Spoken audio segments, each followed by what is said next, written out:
ಕಲಬುರಗಿಯಲ್ಲಿ ಪಾಪಿ ಪಾಕ್ ಪ್ರೇಮಿಗಳಿದ್ದಾರೆ. ರಸ್ತೆಯಲ್ಲಿ ಪಾಕಿಸ್ತಾನ ಧ್ವಜ ಅಂಟಿಸಿದ್ದಾರೆ ಕಿಡಿಗೇಡಿಗಳು. ಕಲಬುರಗಿ ನಗರದ ಜಗತ್ ಸರ್ಕಲ್ ಬಳಿ ಆಗಿರುವಂತಹ ಘಟನೆ ಇದು.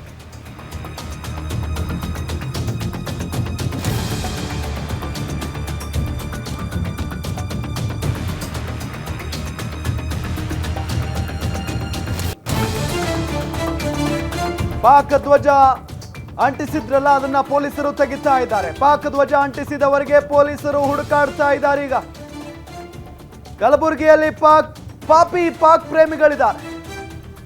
ಆ ಉಗ್ರಗಾಮಿಗಳನ್ನೆಲ್ಲ ಮೊದಲು ಹೊಡೆಯೋದು ಇಂಥವ್ರನ್ನ ಹೊಡಿಬೇಕು. ಒಳಗಡೆ ಇದಾರಲ್ಲ ಉಗ್ರಗಾಮಿಗಳು, ಒಳಗಡೆ ಇದಾರಲ್ಲ ನೀಚರು, ಅಡಗಿ ಕೂತಿದಾರಲ್ಲ ಕುನ್ನಿಗಳು, ನರಿಗಳು, ಇವರನ್ನು ಹೊಡಿಬೇಕು ಮೊದಲು.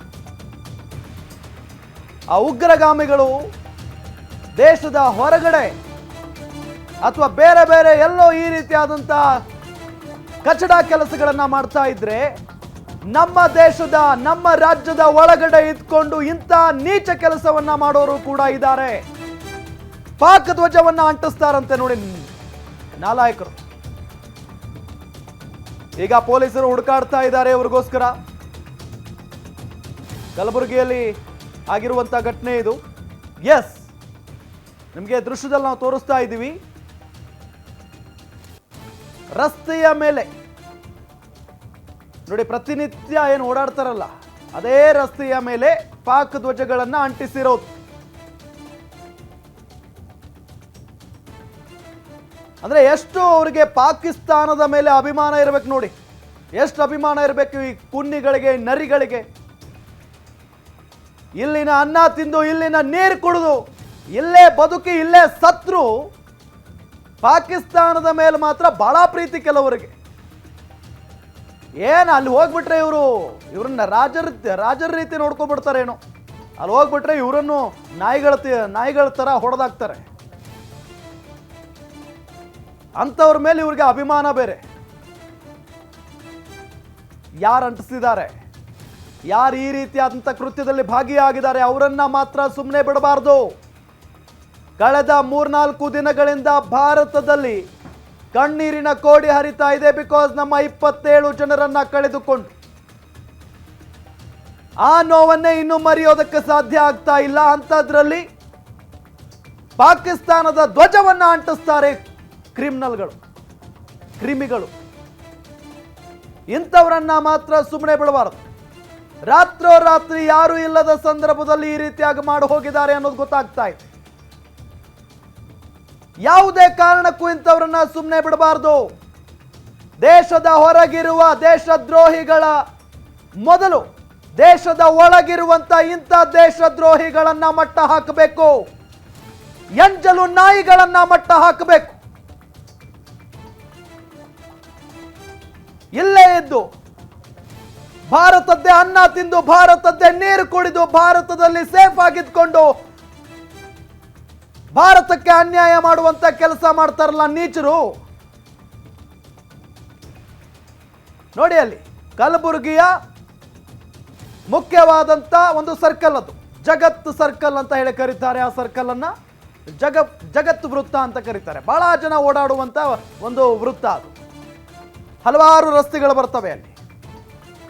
ಆ ವೃತ್ತದಲ್ಲಿ ಈ ಒಂದು ಪಾಕಿಸ್ತಾನದ ಧ್ವಜವನ್ನ ಅಂಟಿಸಿ ಹೋಗಿದ್ದಾರೆ ನರಿಗಳು, ನರಿ ಬುದ್ಧಿ ಇದ್ದವರು. ಈ ಪಾಕ್ ಪ್ರೇಮಿಗಳನ್ನ ಪಾಕಿಸ್ತಾನಕ್ಕೆ ಕಳಿಸ್ಬೇಕು, ಇಲ್ಲ ಅಂತ ಅಂದ್ರೆ ಗುಂಡಿಟ್ಟು ಸಾಯಿಸಬೇಕು. ದೇಶದಲ್ಲಿ ಏನಾಗ್ತಾ ಇದೆ ಈಗ, ಆ ಪಾಕಿಸ್ತಾನದಿಂದ, ಆ ಪಾಕಿಸ್ತಾನ ಸಾಕ್ತಾ ಇರುವಂತ ಉಗ್ರರಿಂದ ಇಡೀ ಭಾರತ ನೆಮ್ಮದಿ ಕಳ್ಕೊಂಡಿದೆ. ಇಂಥ ಸಂದರ್ಭದಲ್ಲಿ ಒಳಗಿರುವಂತ ಉಗ್ರಗಾಮಿಗಳು, ಭಾರತದಲ್ಲೇ ಇರುವಂತ ಎಂಜಲು ತಿನ್ನುವ ನಾಯಿಗಳು ಇಂಥ ಕೆಲಸವನ್ನ ಮಾಡ್ತವೆ. ಯಾವುದೇ ಕಾರಣಕ್ಕೂ ಸುಮ್ಮನೆ ಬಿಡಬಾರದು ಇವರನ್ನ. ಇವತ್ತು ಕಲಬುರಗಿಯ ಜನ ಬೆಳ್ಳಂಬೆಳಗ್ಗೆ ಇದನ್ನ ನೋಡಿ ಯಾವ ರೀತಿಯಾಗಿ ಮಾಡಿದ್ದಾರೆ ಅಂತ ಹೇಳಿ ಅಲ್ಲಿ ಆಕ್ರೋಶ ವ್ಯಕ್ತವಾಗಿದೆ. ಒಬ್ಬ ವ್ಯಕ್ತಿ ಇದನ್ನು ಮಾಡೋದಕ್ಕೆ ಸಾಧ್ಯನೇ ಇಲ್ಲ. ಬಹಳಷ್ಟು ಜನ ಇದ್ದೇ ಇರ್ತಾರೆ ಆತನ ಜೊತೆಗೆ. ಬಹಳಷ್ಟು ಜನ ಇದ್ದಾರೆ ಎಂಜಲು ತಿನ್ನುವ ನಾಯಿಗಳು ಭಾರತದಲ್ಲಿ.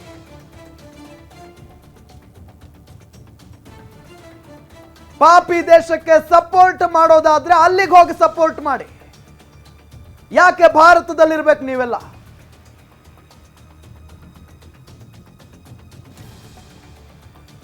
ಕರ್ನಾಟಕದ ಕಲಬುರಗಿಯಲ್ಲಿ ಇಂಥ ಘಟನೆಯಾಗಿದೆ. ಪಾಕಿಸ್ತಾನ ಭಾರತದ ನೆಮ್ಮದಿಯನ್ನ ಕೆಡಿಸುವಂತ ಪ್ರಯತ್ನವನ್ನ ಮಾಡ್ತಾ ಇದೆ. ನಮ್ಮ ಭಾರತದ ಅಮಾಯಕ ಜನರನ್ನ ಬಲಿ ಪಡೆದುಕೊಂಡಿದೆ. ಇಡೀ ಭಾರತ ಪ್ರತೀಕಾರಕ್ಕಾಗಿ ಹವಣಿಸ್ತಾ ಇದೆ. ರಾಜತಾಂತ್ರಿಕವಾಗಿ ಪಾಕಿಸ್ತಾನಕ್ಕೆ ಏನು ಮಾಡಬೇಕು ಅದನ್ನ ಕೇಂದ್ರ ಸರ್ಕಾರ ಮಾಡ್ತಾ ಇದೆ. ತಮ್ಮ ಮಕ್ಕಳನ್ನ, ತಮ್ಮ ಗಂಡಂದಿರನ್ನ ಕಳ್ಕೊಂಡಂತ ಎಷ್ಟೋ ತಂದೆ ತಾಯಿಗಳು, ಎಷ್ಟೋ ಹೆಣ್ಣು ಮಕ್ಕಳು ಕಣ್ಣೀರಿಡ್ತಾ ಇದ್ದಾರೆ. ಇಂಥ ಸಂದರ್ಭದಲ್ಲಿ ಎಂಥ ಮನಸ್ಥಿತಿ ನೋಡಿ ಈ ಕಚಡಗಳದ್ದು, ಎಂಥ ಮನಸ್ಥಿತಿ ನೋಡಿ.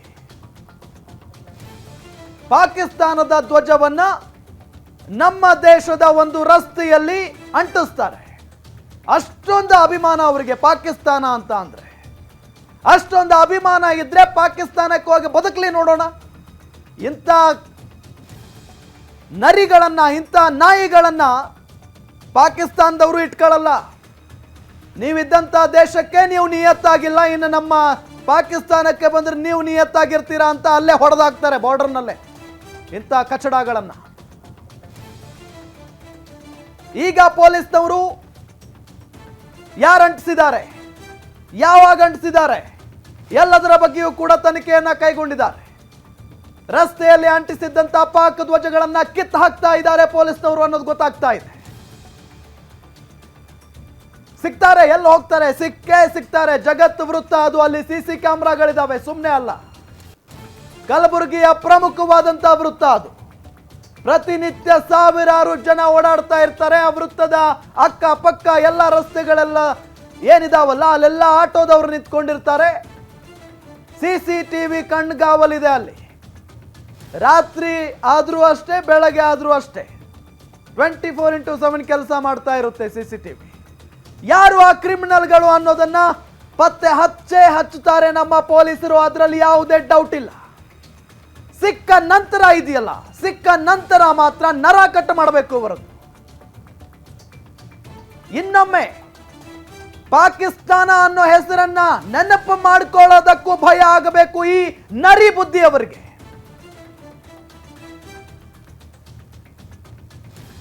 ನಮ್ಮವರು ಇನ್ನೂ ಕಣ್ಣೀರಲ್ಲಿ ಕೈ ತೊಳಿತಾ ಇದ್ದಾರೆ. ಎಷ್ಟೋ ಕುಟುಂಬಗಳು ಅನಾಥ ಆಗೋದ್ವು. ಆ ನೋವಿನಲ್ಲಿ ಪ್ರತಿಯೊಬ್ಬರು ಇದ್ದಾರೆ. ಈ ನಾಯಿಗಳಿಗೆ, ಈ ನರಿಗಳಿಗೆ ಪಾಕಿಸ್ತಾನದ ಮೇಲೆ ಪ್ರೀತಿ ಬಂದುಬಿಟ್ಟಿದೆ. ಈಗ ಅಲ್ಲಿ ಅವನು ಕೇಕ್ ಕಟ್ ಮಾಡಿ ಸಂಭ್ರಮಾಚರಣೆ ಮಾಡ್ತಾನೆ. ಇಲ್ಲಿ ಇಂಥವರಿಂದಾನೆ ನಮ್ಮ ದೇಶಕ್ಕೆ ಅಭದ್ರತೆ ಕಾಡ್ತಾ ಇರೋದು, ಇಂಥ ಕ್ರಿಮಿಗಳಿಂದಾನೆ.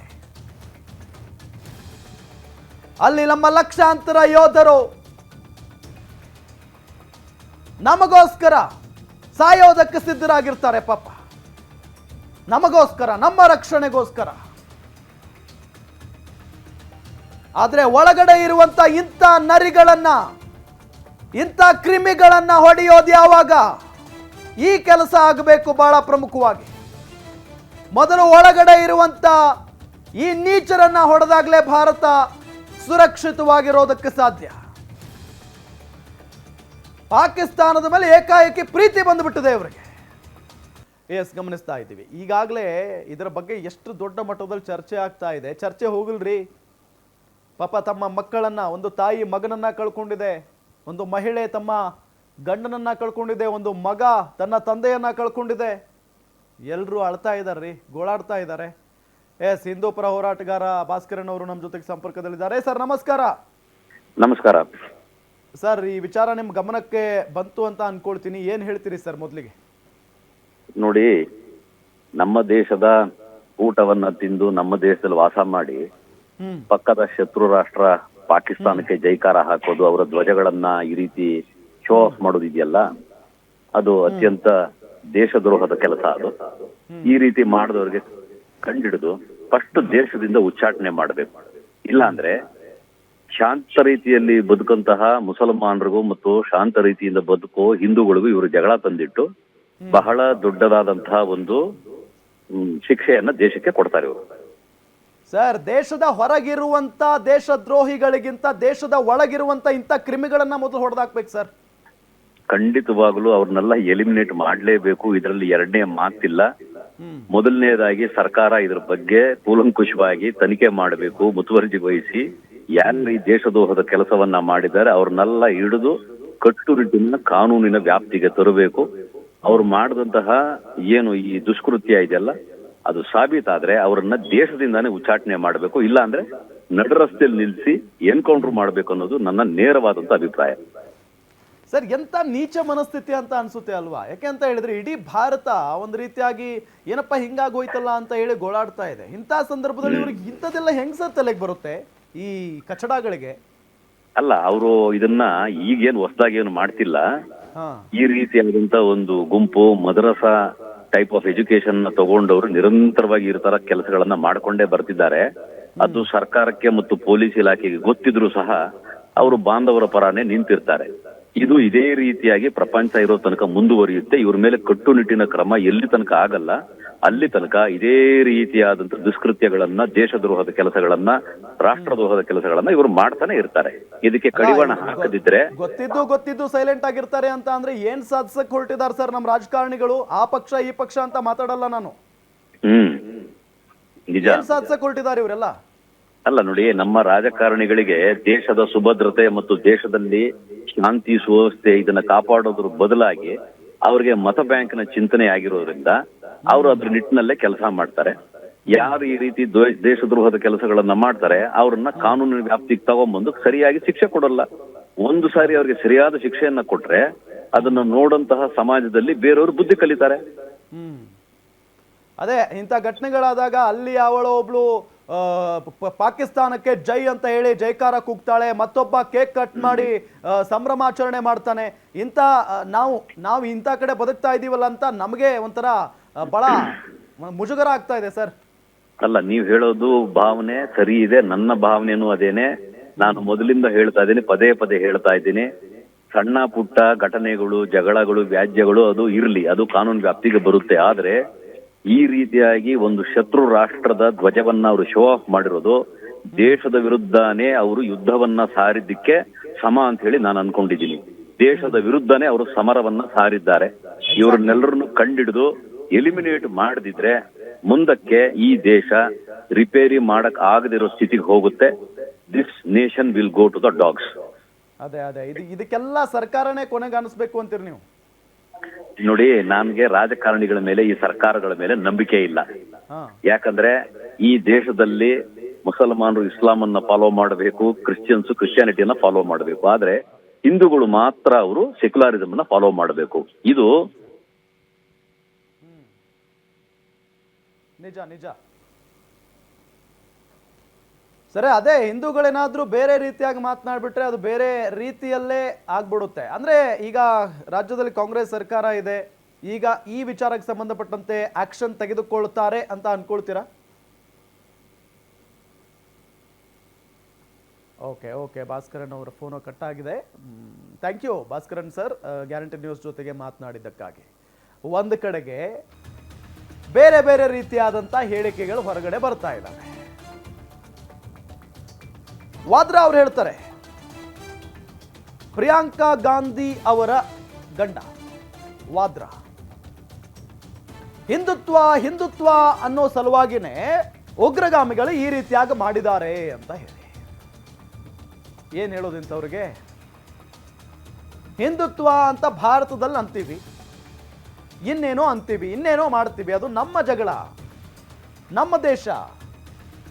ಆ ಉಗ್ರಗಾಮಿಗಳಿಗೂ ಇದಕ್ಕೂ ಏನ್ರಿ ಸಂಬಂಧ? ಅಲ್ಲ, ಸಮರ್ಥನೆ ಮಾಡ್ಕೊಳ್ಬೇಕು. ಇಷ್ಟರ ಮಟ್ಟಿಗೆ ಯಾಕೆ ಸಮರ್ಥನೆ ಮಾಡ್ಕೋತಾರೆ?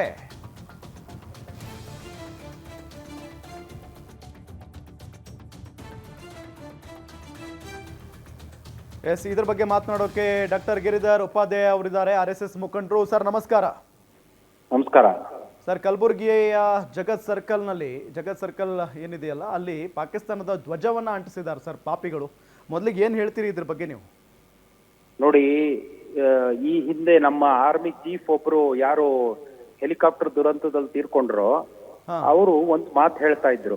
ನಮ್ಮ ಯುದ್ಧ ಇದೆಯಲ್ಲ ಬರುವಂತ ದಿನದಲ್ಲಿ, ಇದು 2.5, ನಮ್ಮ ಎನಿಮಿ ಇಸ್ 2.5 ಅಂತ.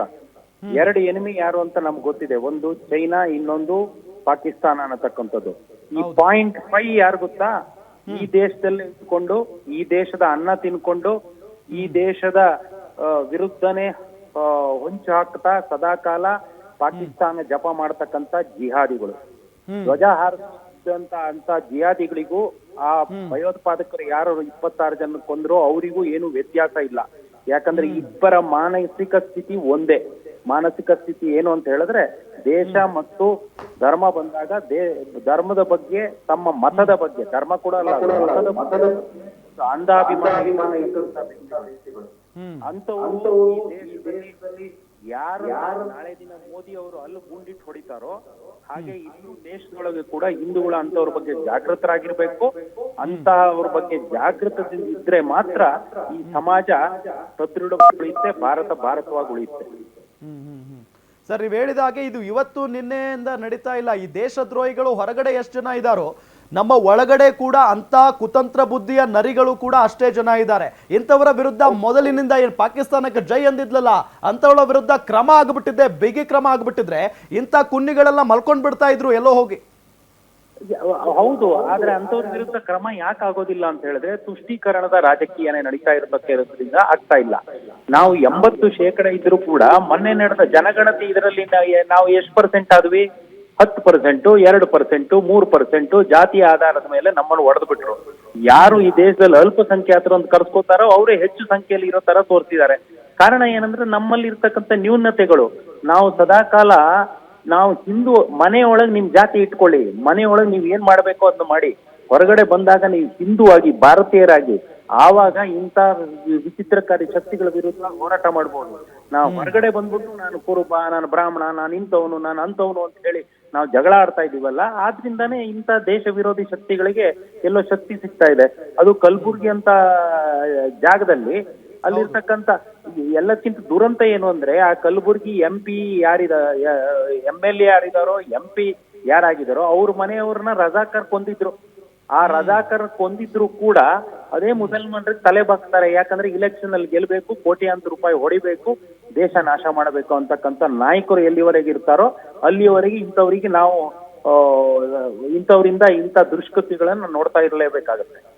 ಸರ್, ಎಷ್ಟು ಧೈರ್ಯ ಸರ್ ಇಂಥವ್ರಿಗೆಲ್ಲ? ಅದು ಭಾರತದಲ್ಲಿ ಇದ್ಕೊಂಡು ಭಾರತದ ಸರ್ಕಾರ ಇಷ್ಟೊಂದು ಸ್ಟ್ರಾಂಗ್ ಆಗಿದೆ ಮತ್ತು ಭಾರತದ ಕಾನೂನು ಇಷ್ಟೊಂದು ಅಂದ್ರೆ ಬಿಗಿಯಾಗಿದೆ, ಆದ್ರೂ ಕೂಡ ಹೆಂಗ್ ಧೈರ್ಯ ಬರುತ್ತೆ ಸರ್ ಇಂಥವ್ರಿಗೆಲ್ಲ?